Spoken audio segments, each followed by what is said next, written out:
In this video we're going to do an introduction to vectors. So let's start off with what is a vector. Well, a vector is a line that has magnitude and direction. Magnitude and direction. Magnitude just means length. And how do we show a vector?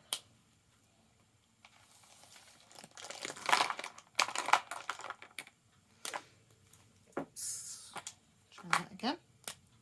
If we have 2 points, that's not really going to show.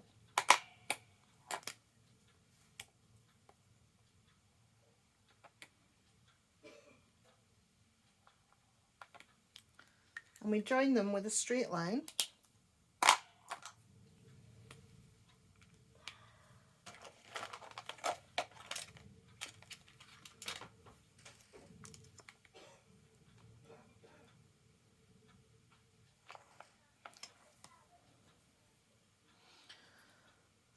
To show it's a vector, we always have an arrow pointing in the direction. So we call this point A and this point B.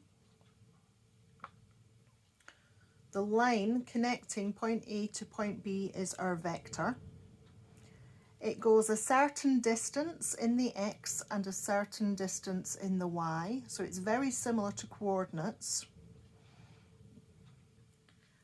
But a vector doesn't have to start and be described from the origin, which is different from coordinates. So coordinates, you would write x and y in this direction, and that would be telling you how far your points are from the origin. But with vectors, we don't need the origin point. So we do it in this format, x and y. Now this particular vector in the x goes to the right, so positive, 1, 2, 3, 4. And then in the y, it's going down, which makes it a negative, and it's going 1, 2, 3, 4, 5.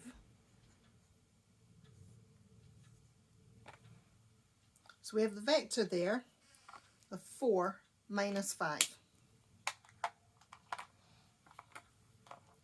Now any other point I start at, if I go 4 minus 5, 1, 2, 3, 4, 1, 2, 3, 4, 5, and join it up,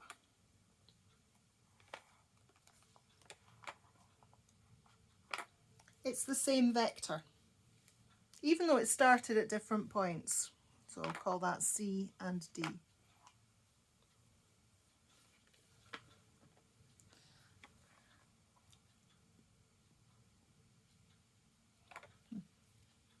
Not got my glasses on, it's a little tricky to see these lines.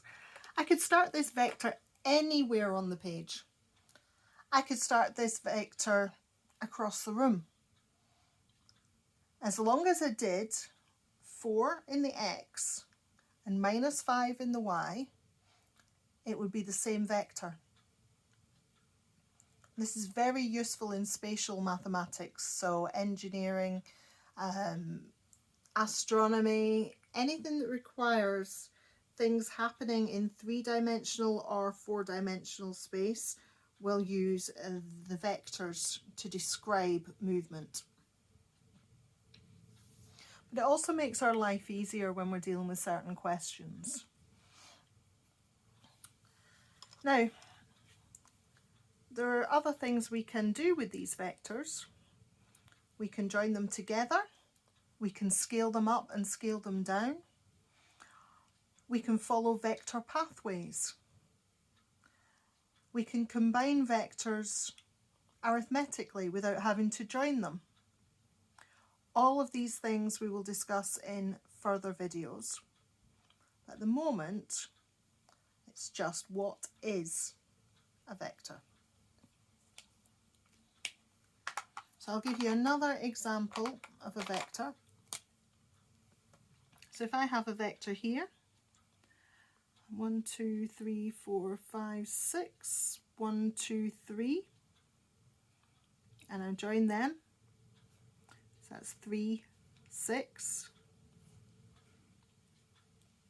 to go from, let's call that E to F.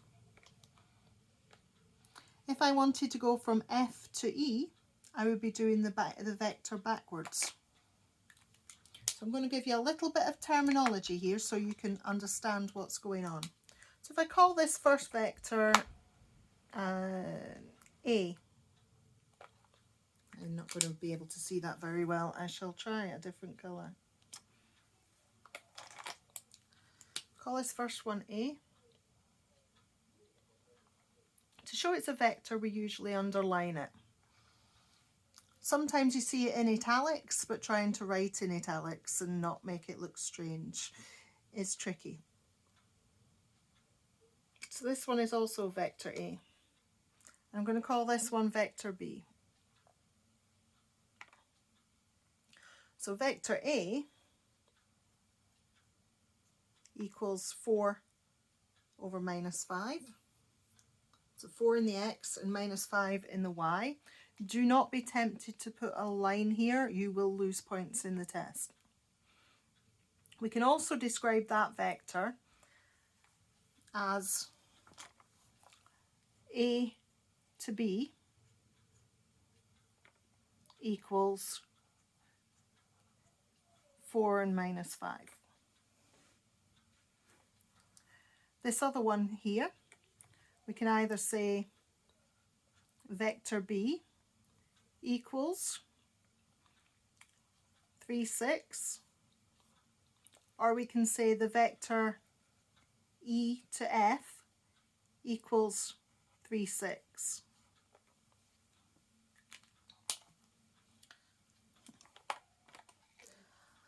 If we were choosing to go from F to E,